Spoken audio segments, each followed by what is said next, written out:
Olá pessoal, de volta com o assunto transformadores. E olha só, hoje teremos um assunto aqui importantíssimo que vai exigir da gente muita atenção, muito cuidado, tá? E uma abordagem especial feita com uma certa dose de calma para a gente migrar tranquilamente, sem mágica, sem sobressaltos da máquina monofásica para a máquina trifásica, tá bem? No sentido de nos ajudar, tendo em vista que o próprio autotransformador a gente utilizou a partir de um transformador convencional, perfeito? O próprio transformador de 3 enrolamentos, a mesma coisa, a mesma ideia, a partir da máquina convencional, eu vou então usar a mesma estratégia, tá? Então, o que nós vamos fazer aqui? Temos o nosso transformador convencionalíssimo, monofásico, com seu núcleo bem caracterizado, os toroides magnéticos de aço silício a 4%, com os respectivos isolamentos, perfeito? Olha lá, o toroide clássico da máquina monofásica.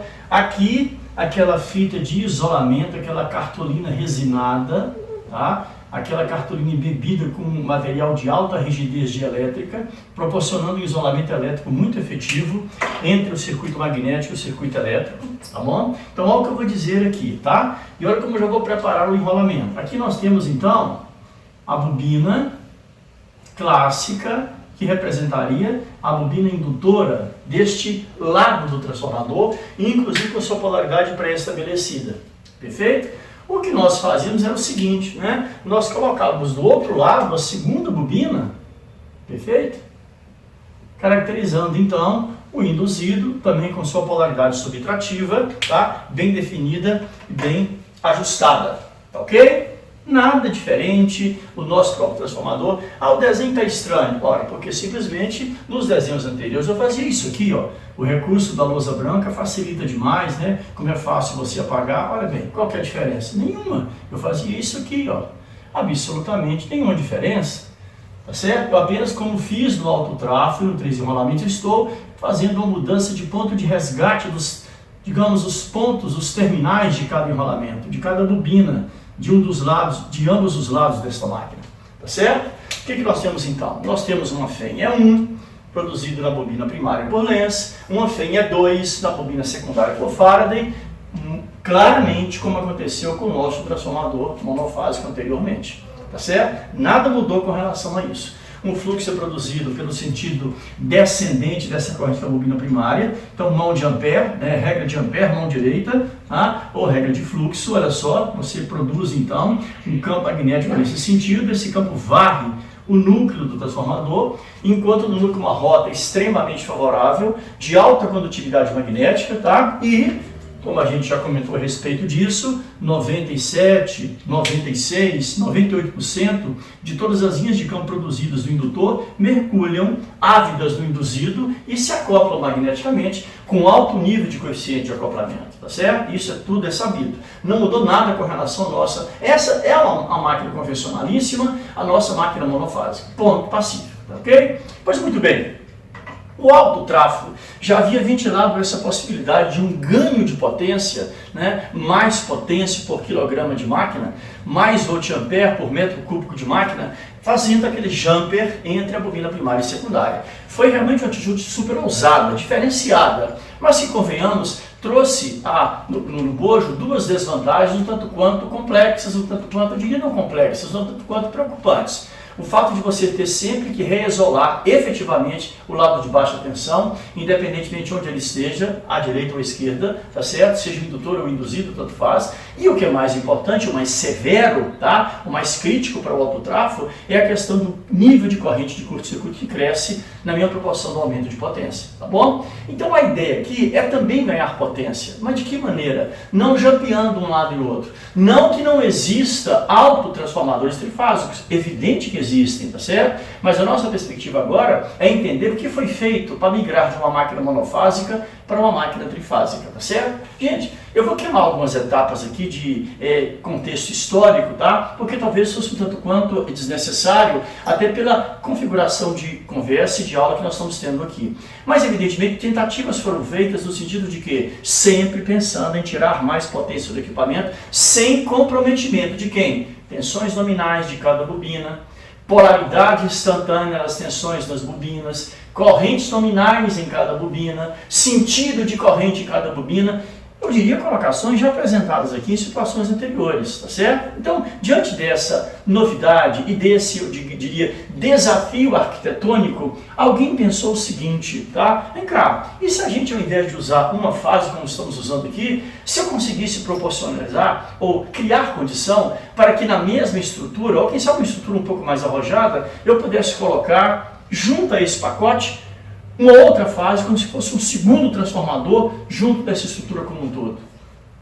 Claro que no primeiro momento você pode pensar, como é que isso pode ser feito? Tá? De que maneira isso é rearranjado? Não esqueçamos que quem alimenta o transformador é o sistema CMYK que vem ali na ponta, tá certo? É a fonte de alimentação. E convenhamos, toda a configuração CMYK, ela se caracteriza por geradores trifásicos, olha só, geradores trifásicos com defasagem eletromecânica condizente com a defasagem elétrica, que essas tensões chegam no sistema. Então, o que eu posso adiantar para vocês com relação à configuração de uma máquina rotativa, um gerador trifásico, por exemplo, é que ele tem 3 fases idênticas entre si, completamente iguais. Quando se fala idêntico, é idêntico mesmo. Condutor de mesma bitola das 3 fases, mesmo número de espiras das 3 fases, mesma configuração de enrolamento, tá certo? Uma distribuição equilibrada, simétrica, balanceada, homogênea, de maneira que você vai ter como resposta é um sistema de 3, como se fossem, olha só o que eu vou dizer, como se fossem 3 máquinas monofásicas idênticas aglutinadas no mesmo pacote, tá? E aí vem uma coisa interessante. Alguém pode se perguntar no seu curso de circuitos, no seu curso de eletrotécnica, ou quem lida com energia elétrica de uma maneira geral, o que significa dizer que eu tenho um sistema trifásico, 3 tensões, logo 3 correntes, tá certo? Defasadas entre si de 120 graus elétricos. A resposta é muito simples e ela vem lá da unidade geradora. É porque, sem a menor dúvida, aqui nós não possuímos ainda conversão eletromecânica de energia. Você vê que essa máquina não tem parte móvel, não há presença de torque ou momento de força, tá? Nas máquinas girantes, sim, perfeito? Então, lá na máquina rotativa, conversor que ela sempre continua a ser, eu tenho, na verdade, perdão da redundância, uma conversão entre a potência mecânica e elétrica, fundamentalmente na unidade geradora, tá? Então, convenhamos, existe também um comprometimento estrutural e arquitetônico muito focado na máquina girante, para quê? Primeiro, para que possamos distribuir, olha a palavra, distribuir essas 3 fases de maneira a mais homogênea possível, a mais equilibrada possível, a mais simétrica possível, numa estrutura de perfil cilíndrico, que caracterizam, né, a carcaça desses geradores. E para que essa coisa aconteça, fique adequado, né, nessa configuração de tanto equilíbrio, o que se percebe? Que o projeto é feito de maneira tal que você, atenção no que eu vou falar, defasa mecanicamente as 3 fases de 120 graus uma em relação à outra, para que assim você consiga distribuir da maneira mais homogênea possível as 3 fases nesse espectro cilíndrico do estator. Olha isso aqui, gente. Para quem faz um corte transversal na unidade rotativa, enxerga o quê? Fundamentalmente um triângulo equilátero. A fase A mais 120 graus a fase B, a mais 120 graus a fase C, a mais 120 a fase A, e você fecha o circuito 0, 60, 240, 360 graus. Perfeito?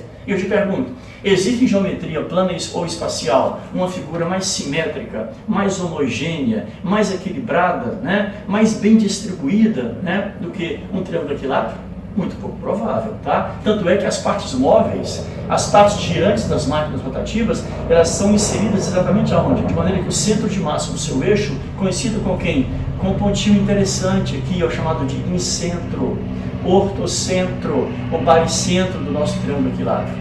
Espetacular isso, né? Então é de lá que vem essa defasagem, porque se você constrói a máquina com essa defasagem mecânica, evidentemente que as ondas geradas nas 3 fases assim distribuídas também terão defasagem elétrica de 120 graus. Evidente que a coisa se passa dessa maneira, tá bom? Então, trazendo essa ideia e trazendo essa proposta para o transformador, por que não então 3 transformadores monofásicos idênticos entre si, aglutinados no mesmo pacote?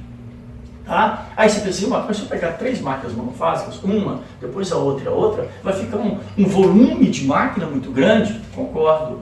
Vai virar uma quantidade, massa de máquina, não só de aço e de cobre, muito grande. Eu concordo. Aí é que vem o grande desafio.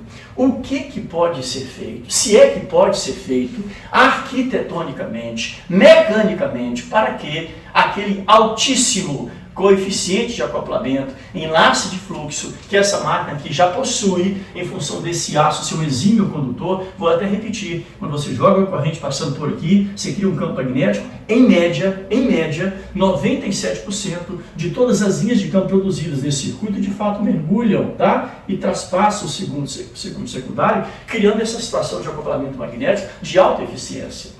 É um equipamento que já tem um rendimento, já calculado também anteriormente, de 98% em média, 97%, 96%, fácil, tá? Mas ainda é possível melhorar? O mais interessante que é, então me acompanhe aqui, tá? Eu vou aproveitar e atenção, já seguindo a sugestão de norma, esse ponto aqui, ó, polarizado, esse terminal aqui, ó, polarizado, essa ponta do cabo polarizado, por quê? Se nós temos um condutor de comprimento L e vamos, né, criando espiras ao redor, você tem o quê? 2 pontas e entre 2 pontas uma bobina, um enrolamento. Então vamos aproveitar? Bobina tem polo. Quem tem terminal é bateria. Eu até me equivoquei ao falar terminal anteriormente aqui. Então, pontos, tá certo? Cabeças de rolamento e, claro, aqui a marcação da polaridade da bobina. Então, me ajudem. Eu vou chamar esse ponto aqui de H. Ponto polarizado desta bobina. E esse aqui de F. Ponto não polarizado dessa bobina. E sabe o que eu vou fazer? Tá? Ao invés de propor que esse enrolamento aqui se acople, se enlace magneticamente com o segundo enrolamento que está do outro, entre aspas, lado, olha o que eu vou te propor. E se por acaso, com esse toroide magnético inicial, aí depois eu venho com aquela cartolina resinada e por cima dela eu lanço a primeira bobina, e se depois da primeira bobina lançada, construída, eu pegasse uma outra cartolina também embebida em óleo, em silicone, algo dessa natureza, e isolasse a primeira bobina, isolasse eletricamente a primeira bobina, colocasse esse enrolamento por cima da primeira bobina, e sobre esse segundo enrolamento, olha esse aqui, ó, eu viria com o segundo enrolamento, atenção para isso, muito parecido ao primeiro, porém naturalmente diferente, que na máquina anterior estaria do outro lado, e aqui fica onde? Fica por cima, um bobina enrolado por cima do outro, e aqui também marcando o seu ponto de polarização. Chamaria isso aqui de ponto polarizado desse enrolamento e ponto não polarizado desse enrolamento. Percebam que os pontos não polarizados, chamei a ambos de F, tanto a bobina preta quanto a bobina azul. Por quê? Como quem diz assim, talvez esses pontos não polarizados não fossem tão relevantes. O importante, de fato, são os polarizados, que representam o ponto de entrada, basicamente, das correntes, que vão definir até sentidos de eventuais fluxos, polos magnéticos previamente distribuídos. E aí, gente, se você parar para pensar, aquele pacote monofásico que utilizava uma bobina de um lado e uma bobina do outro, ele foi fortemente compactado. Tá? Eu tenho agora uma bobina, isolo, e uma segunda bobina sobre ela. E agora, se você me permitir, olha isso aqui então. H1, ponto polarizado da bobina primária desta primeira fase desta máquina. Tá? Ponto não polarizado da bobina primária da primeira fase desta máquina. E como você já deve ter previsto, ponto polarizado da bobina secundária da primeira fase desta máquina e ponto não polarizado da bobina secundária da primeira fase desta máquina. Então, para todos os efeitos elétricos, magnéticos, físicos, construtivos e reais, aqui nós temos o quê? Aquela máquina monofásica que foi compactada, né, num único toroide. Que maravilha, perfeito? Evidente, e guardando todas aquelas relações de espiras, E1 por E2, ou E1 entre os pontos H1 e F1, ou E2 entre os pontos X1 e F1, completamente natural e perfeitamente visível, como aconteceu para a máquina monofásica. Ela apenas agora nós trouxemos a bobina secundária para que ela pudesse fazer parte do mesmo toroide. Aí você pergunta, é possível você aumentar a intimidade entre enrolamentos indutor e induzido, tá? Com um arranjo como esse? Ô, gente, convenhamos. Uma bobina está aqui, a outra está do outro lado. Mesmo que esse núcleo seja um exímio condutor de linhas de campo, e ele é, ora, se você agora faz isso, um toroide, enrola a primeira bobina e por cima dela se enrola a segunda, até o próprio arranjo sugere o quê? Um nível de acoplamento muito mais eficiente, tá? Então, se aqui eu tinha, por exemplo, 96% de linhas acopladas, quando eu faço isso eu passo a 97, 98 com certeza. 100% isso não existe. É só lembrar do ciclo de Carnot,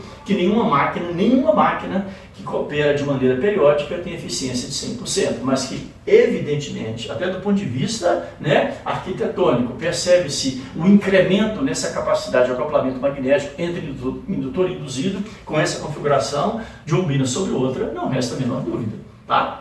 Perfeito? Então, o que eu faria agora? Se eu quero um circuito equilibrado, uma máquina equilibrada ganhando potência à medida que eu configuro uma nova fase, olha isso aqui. Você já deve estar previsto, ou deve ter acompanhando. Então, quem seria esse ponto aqui? Essa bobina preta, atenção, exatamente igual à bobina preta anterior, ponto H2, ou seja, ponto polarizado da bobina primária, só que da segunda fase desta máquina. E evidentemente aqui eu teria o componente F2, né? Ponto não polarizado da bobina primária, só que da segunda fase desta máquina. E o que eu faria? O que dá em Chico dá em Francisco. Se eu não fiz o isolamento aqui na primeira bobina para jogar sobre ela a segunda, eu faria a mesma coisa aqui, ó. Venho aqui, isolo agora a segunda bobina também com a cartolina resinada, perfeito? E por cima dela, um outro condutor azul, idêntico ao azul anterior, mesma bitola, mesmo número de espiras, mesma especificação, mesmo tudo, e faço isso, né? E proponho então por cima desse segundo enrolamento, um outro, tá? E claro, marco o ponto polarizado e adivinhe, ponto polarizado, né? Do primário da segunda fase desta máquina, ponto não polarizado do secundário, né, da segunda fase que essa máquina apresenta. Perfeito? Então, o que aconteceu? Nesse segundo toroide surgiu um outro transformador monofásico exatamente igual a esse aqui. E se os enrolamentos são idênticos entre si, entre H1 e H2, X1 e X2, com certeza que você pode dizer que, por enquanto, a potência dessa máquina aqui é o dobro da potência se eu tivesse apenas um transformador, evidentemente. Tá certo? E aí você fala assim, mas peraí, Marcos, eu estou enganado ou seria uma máquina trifásica? A sugestão não foram 3 fases? E agora, o que eu faço?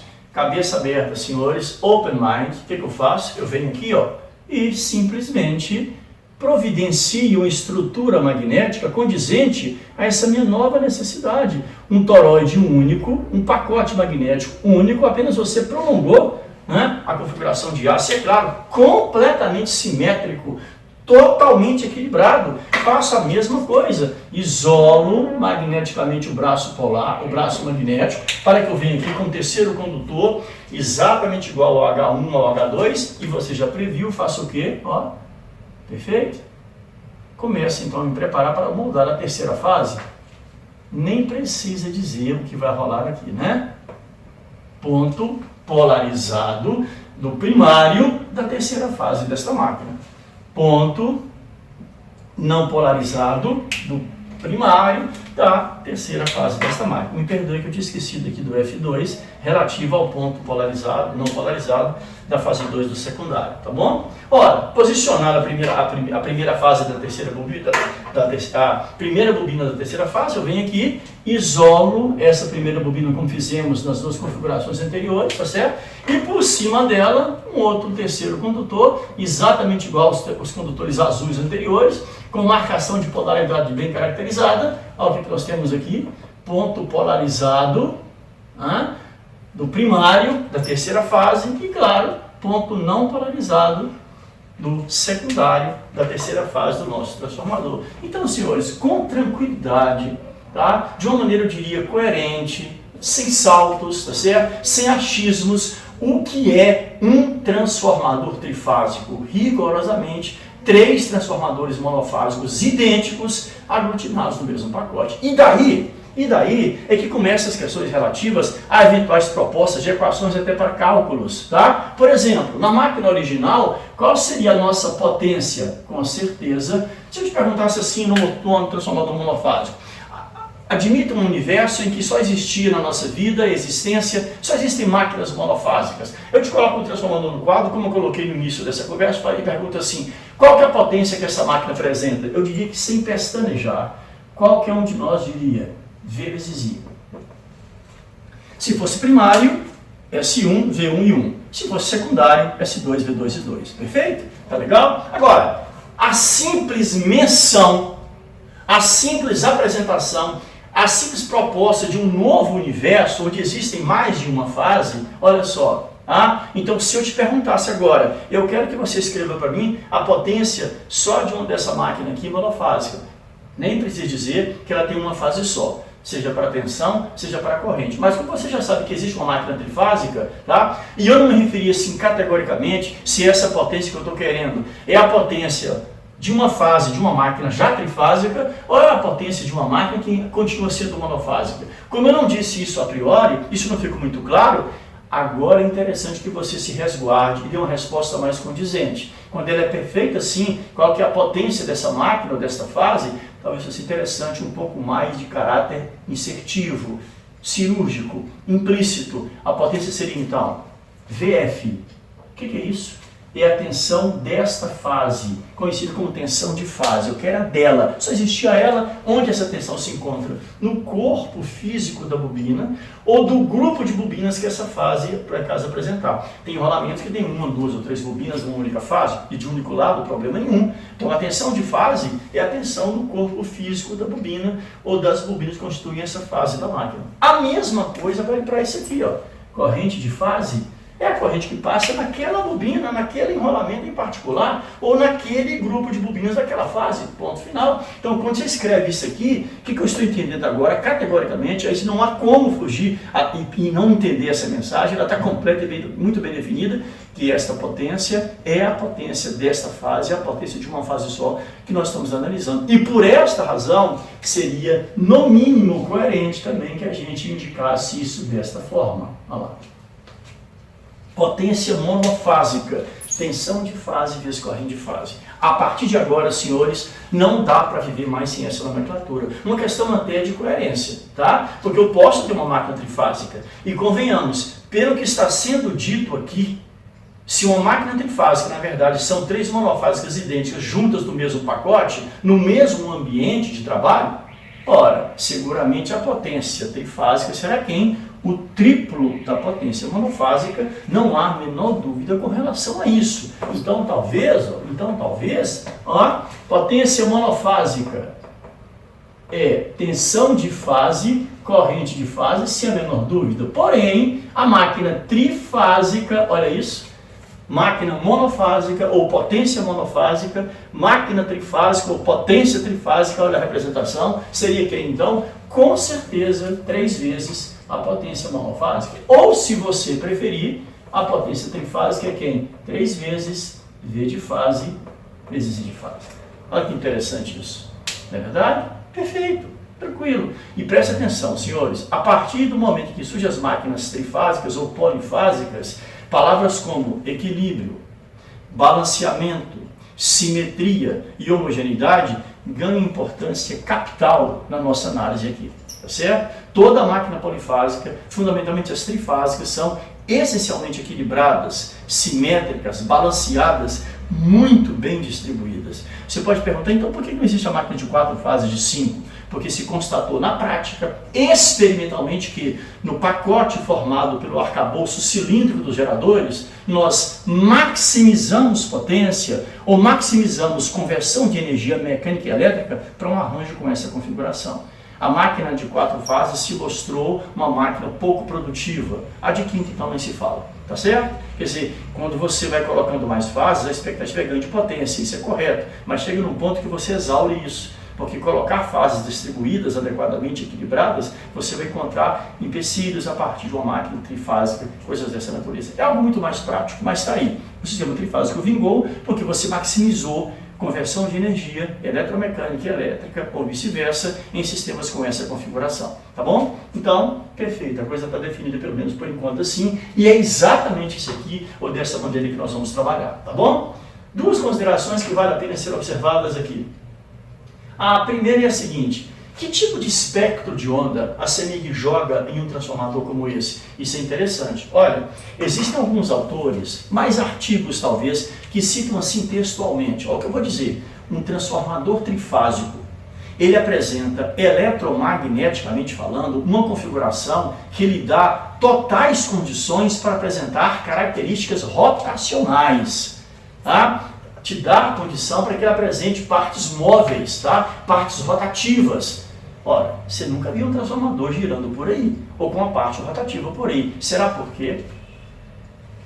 Ora, isso aqui é um equipamento eletromagnético mecânico, tá? Mesmo que as configurações eletromagnéticas presentes e ajustadas a essa máquina iriam conferir a ela uma boa característica rotacional, a estrutura dela, tá? A construção não permite isso. 3 toroides, 3 colunas, tá? Fixadas em cima e embaixo por uma barra que também não tão consistente quanto as outras, tão robusta quanto as outras, travando esse modelo. Tá? Então, mesmo que eletromagneticamente falando, essa máquina tenha, em função das suas grandezas, características e condições rotacionais, do ponto de vista mecânico, isso se torna inviável pela configuração que essa máquina apresenta, tá bom? Então, olha que coisa interessante. Então, Marcos, você poderia registrar para mim, ou desenhar para mim, qual seria a selfie desse modelo trifásico de tensões que vem da CEMIG e entraria, por exemplo, em quais terminais dessa máquina? Está aí uma pergunta boa. Primeira fase em H1, segunda fase em H2, terceira fase em H3. E aqui algumas nomenclaturas básicas. 3 fases, A, B, C, muito comum. 3 fases, R, S, T, muito comum, tá? Eu evito colocar numeração, até porque os pontos das bobinas estão devidamente numerados. Então, eu prefiro assim, ó, a fase A CEMIG é conectada em H1, isso geralmente normalizado. A fase B CEMIG é conectada em H2, a fase B CEMIG, a fase C CEMIG é conectada em H3. Ou a fase S, a fase R em H1, a fase S em H2 e a fase T em H3. Fica a seu critério, tá bom? Talvez para uma questão até muito tupiniquim, quem sabe ABC, tá legal? Então, que tipo de espectro a CEMIG disponibiliza e joga nessa máquina para que ela possa fazer suas devidas manipulações? Olha como eu gosto de fazer isso. Eu coloco um traço de referência e pego esse pincel preto, tá? A CEMIG vai jogar nessa máquina ondas de tensão, VA, VB e VC. Como consequência de enrolamentos energizados, teremos ondas de correntes, IA, B e C. Ondas de forças magnetomotrizes, de intensidade, de indução, tudo como aconteceu no modelo monofásico. A gente não está tirando nada aqui, mudando nada do que foi a máquina monofásica. Apenas estamos o quê? Um arranjo agora um pouco mais multifacetado. Não se tira uma letra do que foi dito na máquina monofásica. Apenas agregamos mais outras juntas ali, trabalhando, né, de certa forma, se realimentando no mesmo espaço. E assim sendo, eu vou plotar, por exemplo, uma onda de tensão que a CEMIG jogaria na fase A. Como é a primeira, eu posso traçar de maneira bem solta, bem livre, bem à vontade. Tá lá. Então, essa componente preta seria quem? A onda de tensão da fase A. Olha isso. Primeiro ciclo, segundo ciclo, mais metade de um terceiro. 2 ciclos, 4, quantos você quiser. Uma coisa é certa, se o ciclo vai daqui até aqui, nós teremos então ao longo desse trecho 360 graus elétricos a serem transcritos por essa componente de tensão. Ou, se você preferir, daqui até aqui, 180. Sabe o que eu gosto de fazer? Bom, se daqui até aqui são 180, eu presumo que daqui até mais ou menos aqui são 60. Com mais 60, 120. Com mais 60, 180. Com mais 60, 240, com mais 60, 300, com mais 60, 360 graus. Ou seja, eu dividi um semiciclo em pacote de 60 em 60 graus. Gostei da ideia e vou repetir esse perfil para as outras configurações, para os outros ciclos que essa fase apresenta. Por quê? Ora, essas ondas de tensões VA, VB e VC não vêm da CEMIG. A CEMIG não tem geradores com uma configuração como essa, com defasagem mecânica entre as fases. Claro que essa defasagem mecânica ela se reflete na defasagem elétrica. Então, o que eu vou dizer? Que 120 graus elétricos depois que a fase A chega, 0, 60, 120, chega a fase B. Idêntica. Mesmo período, mesma frequência, mesma amplitude, mesmo comprimento de onda, mesma velocidade de propagação. Só que defasada elétrica e mecanicamente falando, ou seja, 0, 60, 120, uma onda de tensão VB completamente igual a onda de tensão VA. Pronto, tá lá. Perfeito? E agora, você já percebeu, claro, que essa é a onda VC, estaria onde? 120 graus defasada de B ou 240 graus defasada de A. Se for de A, 0, 60, 120, 180, 240. Se fosse de B, 0, 60, 120. Então, uma terceira onda de tensão idêntica às duas primeiras em amplitude, em frequência, em comprimento de onda, em período, porém defasadas entre si de 120 graus. Olha que legal. Então, é esse espectro de onda que a máquina recebe da concessionária. E evidentemente que é esse espectro que ela vai jogar para a carga. A fase A, linha em X2, a fase A' em X1, perdão, a fase B' em X2 e a fase C' em X3. C' para quê? Para chamar a atenção que um é primário e outro é secundário, é apenas isso. Olha lá, já que eu tenho um e 2 aqui entre as fases, para não ficar confuso essa configuração. Tá? Parte estrutural, parte com relação à alimentação. É por isso que alguns artigos citam isso, que eletromagneticamente falando, a máquina está propensa a apresentar partes rotacionais. Tá? Então, se essa é a parte estrutural, essa é a parte de alimentação, claro que se trata de uma máquina onde ligações elétricas serão realizadas. Então, olha o que eu gosto de pensar e de preparar. Gente, já me ouviram falar isso N vezes, vamos ouvir mais N. Um bom engenheiro, um engenheiro e engenheira de bom nível não faz nada sem um diagrama elétrico, sem um diagrama fasorial, sem um diagrama de ligações. Então, como é que eu gosto de proceder? Ainda mais no ambiente trifásico, que eu quero adiantar uma coisa para vocês aqui. Evidentemente que se trata de uma máquina de corrente alternada. Relações vetoriais já estão presentes aqui, só que além disso, existem também relações geométricas no processo. Falei em triângulo equilátero há poucos instantes, então eu diria revisitar geometria plana, revisitar geometria espacial, seguramente seria uma boa ideia, tá? Então, que tal isso aqui? Para representar, por exemplo, o primário, preparando para a definição de um diagrama elétrico efetivo, as ligações que estarão por vir. Olha, eu não tenho a menor dúvida em fazer isso aqui, ó. O que é isso? O corpo físico da bobina primária. Porém, olha só. O que é esse X? O que é esse asterisco? O que é essa bolinha? Não esqueçam, bobina tem polo e tem que ser indicado. Tá? Da mesma forma que bateria teve um terminal. Então, toda vez que você desenhar um enrolamento de uma fase, de um lado de uma máquina, por gentileza, aqui está para a fase 1, a ponta H1 e aqui a ponta F1. Assim eu identifico perfeitamente. Essa é a fase 1, o que representa essa fase com a ponta polarizada aqui. Então, sendo assim, H1. A mesma atacada, ó, perfeito? H2, ponta polarizada da fase 2, F2. E claro, já que a máquina é completamente simétrica, equilibrada, balanceada, que tal isso aqui? Ponta 3, F3. Então, é a maneira que eu mais gosto de representar o primário para a partir daí propor eventuais ligações trifásicas. E claro, ao lado dele, comungando relações eletromagnéticas muito íntimas no nosso secundário. Perfeito? Adivinha como? Quase Ctrl+C, Ctrl+V, só que mudando a cor do pincel e claro, para que a gente possa identificar que fase é essa, olha aqui, a ponta polarizada, X1 para o secundário, F1, a mesma coisa para a segunda fase, X2, ponta polarizada, F2, e finalmente a terceira fase da máquina, ponta polarizada, X3, F3. Então, senhores, eu penso que nessa fase introdutória de apresentação, muito prazer, eu sou transformador trifásico, isso aqui para mim são relações fundamentais, condições sine qua non para começar essa conversa. A parte estrutural, como ele foi confeccionado, o que aconteceu internamente, como ele é alimentado e como ele alimenta a carga, qual tipo de espectro, né, de componentes eletromagnéticos que essa máquina utiliza e manipula, e claro, uma preparação do diagrama para quê? Para as ligações trifásicas que eu quero dedicar os nossos próximos encontros e módulos. Tem que ser feito com cuidado e com muita atenção. Já posso até adiantar. Num ambiente trifásico como esse aqui, duas ligações são fundamentalmente importantes. Ligações em estrela e ligações em triângulo, tá? Chamadas de Y ou delta. Existe uma ligação zigue-zague, mas muito específica, talvez mais particular, muito encontrada em transformadores para equipamentos de painéis. Então, vamos deixar essa coisa um pouco de lado. Fundamentalmente, as configurações em estrela, Y ou em triângulo delta, para discutirmos com calma num próximo encontro. Perfeito? Um abraço, prazer, fique em casa, saúde e paz.